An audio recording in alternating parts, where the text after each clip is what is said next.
నిన్న ముఖ్యమంత్రి చంద్రబాబు ఒక రివ్యూ నిర్వహించారు. అయితే ఈ రివ్యూ దుమారం రేగుతోంది. ఎన్నికల కోడ్ ఉన్న సమయంలో చంద్రబాబు రివ్యూ నిర్వహించకూడదని కొందరు, నిర్వహించేటటువంటి అవకాశం ఉందని కొందరు. అయితే ఈసీ చెప్పింది అన్ని అంశాలపైన కాకుండా కొన్ని అత్యవసర సమయాల్లో రివ్యూ చేసుకోవచ్చని. నిన్న పోలవరం పైన, సిఆర్డీఏ పైన ముఖ్యమంత్రి నిర్వహించినటువంటి సర్వేలు సమీక్షలపైన ఏం చెప్తారు సార్? అంటే ఇది మీరు అన్నట్లు రెండు వాదనలు. ఒకటేంటంటే అసలు ఎన్నికల కోడ్ ఉండగా ఈయన కేర్ టేకర్ చీఫ్ మినిస్టర్, అందువల్ల పూర్తి స్థాయి అధికారాలున్న ముఖ్యమంత్రి కాదు గనక సమీక్షలు రెగ్యులర్గా రొటీన్గా ఉండే డెవలప్మెంట్ సమీక్షల్ని కొత్త ప్రభుత్వానికి వదిలివేయాలి. కొత్త ప్రభుత్వం ఆయనే రావచ్చు, ఇంకోరు రావచ్చు, కొత్త ప్రభుత్వాన్ని వదిలేయాలనేది ఒక ఆర్గ్యుమెంట్. రెండవ ఆర్గ్యుమెంట్ ఏంటంటే ముఖ్యమంత్రే కదా, చివరి నిమిషం వరకు ముఖ్యమంత్రే కదా, అందువల్ల ఇతను సమీక్షలు చేయకుండా ఎలా ఆపుతారు? ఎందుకంటే ప్రభుత్వం నడవాలా వద్దా? ఒకప్పటిలాగా లేదు. ఒకప్పుడు ఎలా ఉండేదంటే ఎన్నికలు ఒకే ఫేజ్లో ఉండేది. ఓటింగ్ అయినా రెండో రోజో మూడో రోజో కౌంటింగ్ ఉండేది. నాలుగో రోజు ఐదో రోజు కొత్త ప్రభుత్వం అధికారంలోకి వచ్చేది. ఇప్పుడు అలా కాక 40-50 రోజులు గ్యాప్ ఇస్తున్నారు. 50 రోజుల పాటు ఎన్నికల కోడ్ అన్న పేరిట మీరు కంప్లీట్గా పాలనా వ్యవస్థను పడకెక్కిస్తారా? ప్రభుత్వాలు నడవకూడదాయిగా అనేది రెండో వాదన. దీనికి వాదన రెండు వైపులా ఏంటి position? Election commission code of conduct లో ఉన్న అంశాలు, కోడ్ ఆఫ్ కండక్ట్ కరెక్టే. ఓటింగ్ అయిపోయాక కోడ్ ఆఫ్ కండక్ట్ ఏంటి? ఆల్రెడీ పోలింగ్ అయిపోయింది. ఇప్పుడు చంద్రబాబు నాయుడు పోలవరంపై సమీక్ష చేస్తే ఎవరిపైన ప్రభావం ఉంటుంది? ఏమైనా కర్ణాటక ఎన్నికలపైన ప్రభావం ఉంటుందా? ఉత్తరప్రదేశ్ ఎన్నికలపైన ప్రభావం ఉంటుందా? మధ్యప్రదేశ్ ఎన్నికలపైన ప్రభావం ఉంటుందా? అర్థం లేని కోడ్ కదా. అంటే రూల్స్ ఉన్నా కూడా రూల్ పొజిషన్ ఏంటి అనే దానికి నేను వెళ్ళడం లేదు. కానీ రూల్ పొజిషన్ ఉన్న హేతుబద్ధత ఉండాలి ఏ రూల్ అయినా. సో ఏ రూల్ అయినా ఇప్పుడు చంద్రబాబు నాయుడు ముఖ్యమంత్రి హోదాలో సమీక్ష చేస్తే ఏ రాష్ట్ర ప్రజల ఓటర్లపై ప్రభావం పడుతుంది? పోనీ ఆయనకు ఒక ఇమేజ్ వస్తుంది అని అనుకుందాం. ఇమేజ్ వస్తుంది, తర్వాత చూడు చివరి క్షణం వరకు చంద్రబాబు నాయుడు ప్రజల కొరకు, రాష్ట్రం కొరకు, అభివృద్ధి కొరకు పరితపించాడు అని ఒక ఇమేజ్ వస్తుందని. ఏం చేసుకుంటాడు ఇమేజ్? ఓటింగ్ అయిపోయింది కదా, నిజంగా వచ్చింది అనుకుందాం. అయినా ఎన్నికలకు ముందు చేసిన పనికి వచ్చిన ఇమేజ్తో రిజల్ట్ ఉంటుంది. సో అప్పుడు ఒకవేళ నిజంగానైనా గెలిస్తే ఆ ఇమేజ్తో గెలవాలి. ఓడితే అంతకు ముందు ఇన్ని సమీక్షలు చేసినా గెలవాలి. ఇప్పుడు సమీక్షతో ఏంటి వచ్చేది ఇమేజ్ ఏంటి? సో ఆ లాజిక్ కూడా అర్థం లేదు.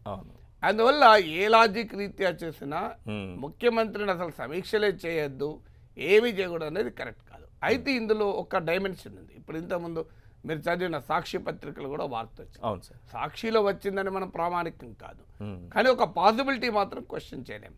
ఈ సమీక్షల పేరిట ప్రభుత్వము కొన్ని నిర్ణయాలు తీసుకోవడము, కాంట్రాక్టులకు కొన్ని చెల్లింపులు చేయడము, ఇలాంటిది జరిగితే మాత్రం డెఫినెట్గా that is a violation of code. కోడే కాదు, వయలేషన్ ఆఫ్ పొలిటికల్ ప్రాపర్టీ కూడా, ఒక రాజకీయ హుందాతనాన్ని కూడా దెబ్బతీస్తుంది. కీలకమైన నిర్ణయాలు తీసుకుంటే తప్పే, అనుమానమే లేదు. అందువల్ల దీన్ని మొత్తానికి మొత్తం ముఖ్యమంత్రిని సమీక్ష చేయకూడదు. ముఖ్యమంత్రి కుర్చీలో కూర్చొని ఆయన ఖాళీగా ఒక 8 గంటలు కూర్చొని వెళ్ళిపోవాలంటే ఆయన ఏం చేయాలి? ముఖ్యమంత్రికి ఎందుకు మరి ఇంట్లో ఉండాలా? సో ముఖ్యమంత్రిలో సీట్లో కూర్చోవాలి, కానీ ఏం చేయకూడదు. ఏం చేయకూడదు అంటే ఎట్లా? ఇప్పుడు ఆయన ముఖ్యమంత్రి కూర్చున్నప్పుడు ఫైల్ చూస్తాడు, మాట్లాడతాడు కదా. అందువల్ల అదా చేయొద్దనడం కరెక్ట్ కాదు. అయితే కీలక నిర్ణయాలు తీసుకోకూడదు, అది కరెక్ట్. చెల్లింపులు చేయకూడదు భారీగా, రొటీన్గా ఉండేటువంటి చెల్లింపులు ఓకే, అది ప్రభుత్వంలో జరుగుతుంది. కానీ ముఖ్యమంత్రి స్థాయిలో పేమెంట్కి సంబంధించిన నిర్ణయం తీసుకోకూడదు, విధానపరమైన నిర్ణయం తీసుకోకూడదు. ఎందుకంటే పాలసీ డిసిషన్స్ అనేది నెక్స్ట్ గవర్నమెంట్కి వదిలేయాలి. ఎందుకంటే 40 రోజుల్లో ప్రభుత్వం రాబోతుంది కదా, అందువల్ల పాలసీ డిసిషన్స్ తీసుకోకూడదు. ఇది రెండవది. మూడవది ఏంటంటే మీకు కొత్త ప్రాజెక్టులు చేపట్టకూడదు. ఉదాహరణకు ఈ 40 రోజుల్లోనే ఒక భారీ ప్రాజెక్టుని శంకుస్థాపన చేస్తారు అనేది కరెక్ట్ కాదు. ఎందుకంటే మీకు అధికారం ఉంటుందో లేదో తెలియనప్పుడు, ప్రజల తీర్పు ఈవీఎంలలో నిక్షిప్తమై ఉన్నప్పుడు ఒక ప్రాజెక్టులు ప్రారంభించడం సరైనది కాదు. అందువల్ల ముఖ్యమంత్రి సమీక్ష చేయొచ్చు, కానీ అది సమీక్ష డే టు డే గవర్నెన్స్కు మాత్రం పరిమితమై ఉండాలి. తర్వాత ఏదైనా మేజర్ డెవలప్మెంట్స్ అన్నట్లు ప్రకృతి వైపరీత్యాలు కానీ ఇలాంటి ఏదైనా ఒక సంక్షోభాలు కానీ వస్తే అప్పుడు ముఖ్యమంత్రి సమీక్ష చేయొచ్చు. శాంతి భద్రతలు కూడా మళ్ళీ అదే కీలకం. ఇప్పుడు అదే సార్, నిన్న శాంతి భద్రత అంశం పైన సమీక్ష జరపాల్సి ఉండి ఆగిపోయినటువంటి పరిస్థితి. శాంతి భద్రతల మీద ఇప్పుడు తక్షణం ముఖ్యమంత్రి స్థాయిలో శాంతి భద్రతలు సమీక్ష జరపాల్సిన అవసరం వచ్చిందా? ఒకటి ఉంది సార్, ఇక్కడ మొన్న 2 రోజుల క్రితము వైసీపీ వెళ్ళి శాంతి భద్రతలు క్షీణించాయని గవర్నర్కు కంప్లైంట్ ఇచ్చి వచ్చింది. సో ఈ పరిస్థితిలో ఏంటి, రాష్ట్రంలో ఎన్నికల కోడ్తో ఒక గందరగోళ పరిస్థితి. అంటే ఇప్పుడు శాంతి భద్రతల YCP argument, YCP governor complaint ఇస్తే గవర్నర్ ముఖ్యమంత్రిని కోరితే సమీక్ష జరగడం లేదు. గవర్నర్కు వైసీపీ ఇచ్చిన కంప్లైంట్ ఏంటి, అసలు చంద్రబాబు నాయుడే శాంతి భద్రతలు జరగొడతాను కదా, ఆయన సమీక్ష చేస్తా అన్నారు కదా.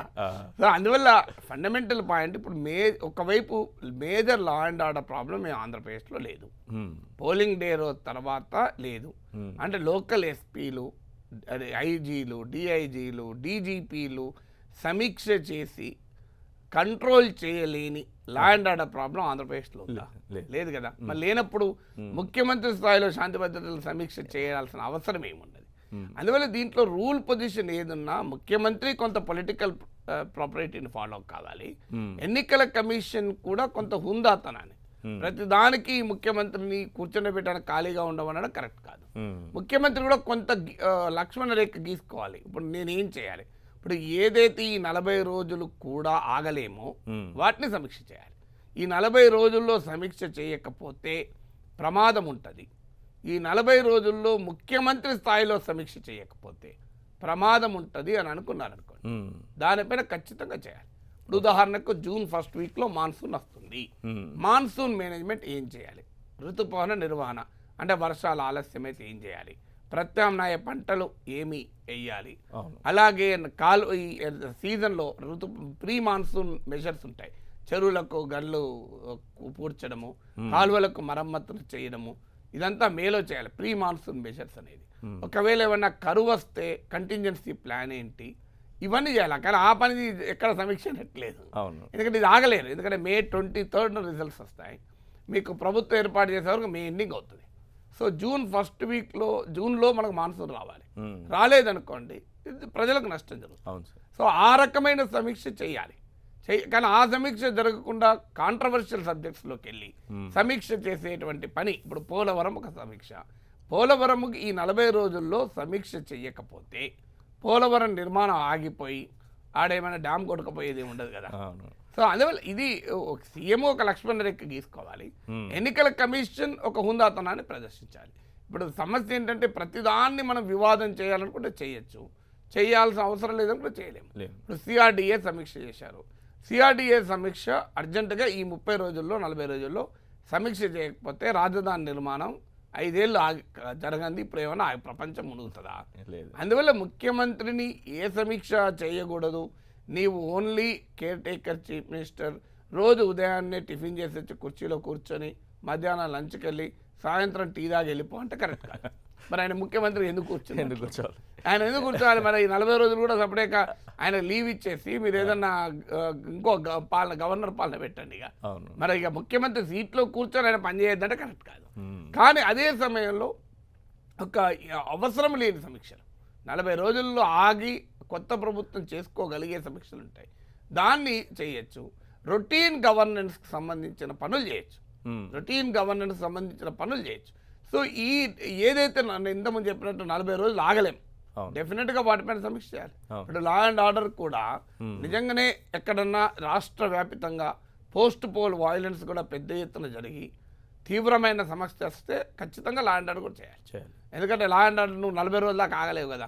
సో అందువల్ల అలాంటి పోస్ట్ పోల్ సమీక్ష వచ్చిందా?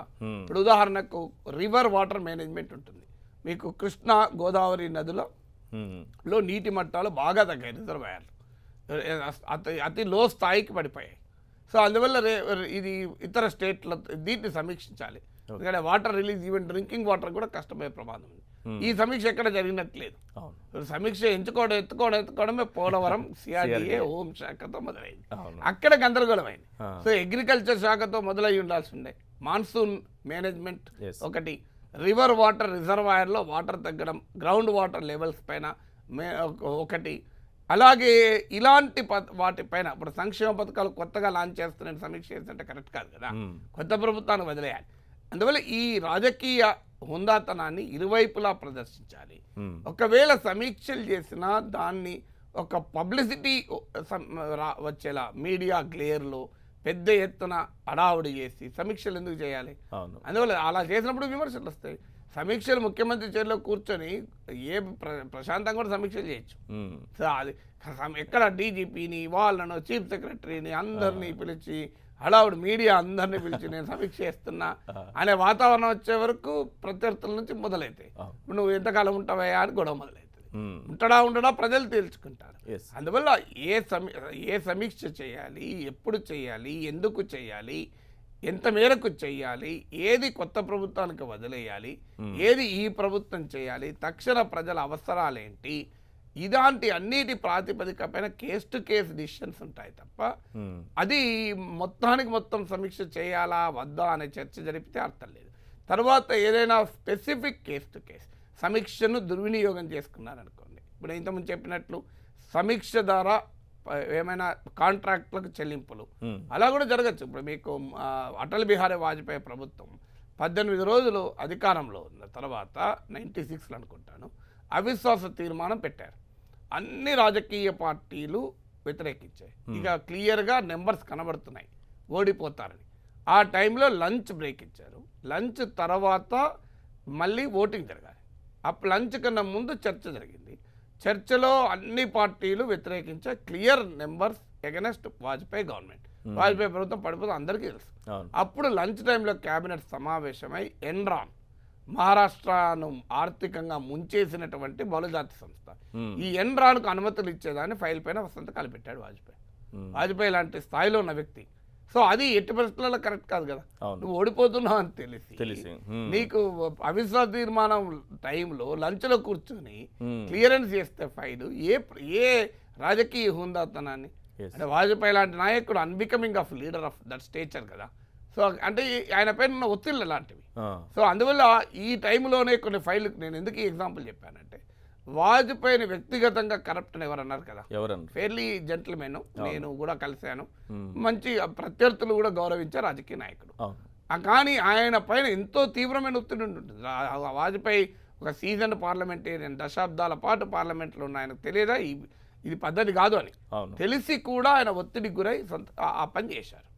చేసినప్పుడు ఇప్పుడు కూడా రాజకీయ ఒత్తిళ్ళు ఉంటాయి. ఏది ఈ ఫైల్ క్లియర్ చేయటానికనో దానికనో దీనికనో ఆ పని మాత్రం చేస్తే ఖచ్చితంగా తప్పే. కావాలంటే ప్రధాన ప్రతిపక్షం ఒక హెచ్చరిక కూడా చేయొచ్చు. ఒకవేళ మేమే అధికారంలోకి వస్తే ఇవన్నీ తిరగరాస్తాం, మీరు జాగ్రత్త అన్నారనుకోండి, ఎవరు రాను కూడా రాడు ప్రాజెక్ట్ ఫైల్ పట్టుకొని. ఎందుకంటే మళ్ళీ ఈ ఫైల్ తర్వాత ఒకవేళ గవర్నమెంట్ మారితే ఎందుకు తలనొప్పి. చంద్రబాబు నాయుడు గారితో మనకు పని అవుతుంది అనుకోండి, 40 రోజుల తర్వాత కూడా పని అవుతుంది కదా. ఆయన ఉంటే ప్రాబ్లం ఏం లేదు, ఆయన అధికారంలో అయితే ప్రాబ్లం ఏం లేదు కదా, చేయించుకోవాలని అవసరమే లేదు కదా. ఆయన అధికారంలోకి రాడు అని అనుమానం ఉంటేనే ఇప్పుడు చేయించుకోవాలి, లేకపోతే అవసరమే ఉన్నది అప్పుడే చేయించుకోవచ్చు, 40 రోజుల తర్వాత చేయించుకోవచ్చు. అలా అనుమానం ఉన్న వాళ్ళకు హెచ్చరిక కూడా చేయొచ్చు, బాబు నువ్వు అనుమానం ఉండి ఇప్పుడే చేయించుకుందాం అనుకుంటున్నావు, మేము వస్తే ఊరుకోమని. సో అది అందువల్ల ఈ ఫండమెంటల్ పాయింట్ చంద్రబాబు నాయుడు కూడా తాను ముఖ్యమంత్రి అనుమానం లేదు. ఆయన ఇప్పటికీ చివరి డే వరకు ఆయన అధికారంలో ఉన్నంత కాలం ముఖ్యమంత్రి. ఎన్నికల కమిషన్ అది గౌరవించాలి. కానీ ఆయన పూర్తి స్థాయి రాజ్యాంగబద్ధమైన అధికారాలను ముఖ్యమంత్రి కాదు, అది ఆయన గుర్తించాలి. ఇప్పుడు ఢిల్లీ ముఖ్యమంత్రి ప్రజలు ఎన్నుకున్న ముఖ్యమంత్రి కేజ్రీవాల్కి ఆయన పూర్తి స్థాయి ముఖ్యమంత్రి కాదు, ఢిల్లీ పోలీస్ ఆయన చేతులు ఉండదు. ఎందుకు ఉండదు అంటే రాజ్యాంగ రీత్యా ఢిల్లీకి పూర్తి స్థాయి హోదా లేదు, అందువల్ల కాన్స్టిట్యూషనల్ కన్స్ట్రెయింట్స్ ఉంటాయి. అందువల్ల Chandrababu Naidu care taker chief మినిస్టర్గా ఆయన పైన కాన్స్టిట్యూషనల్ కన్స్ట్రెయింట్స్ ఉంటాయి, దాన్ని ఆయన గౌరవించాలి. ఆయన ముఖ్యమంత్రి కుర్చీలో కూర్చున్నంత కాలం ఆయన ముఖ్యమంత్రి కేర్ టేకరో కేరో టేకరో ఏదో ఒక ముఖ్యమంత్రి కదా. So there is no difference between chief minister and caretaker except constitutional powers. కానీ ఆయన అస్తిత్వానికి ఉనికికి మాత్రం సేమ్ ముఖ్యమంత్రే కదా. సో అందువల్ల ఆ అంశాన్ని ఎన్నికల కమిషన్ గౌరవించి ప్రతిదాన్ని వివాదం చేయకూడదు.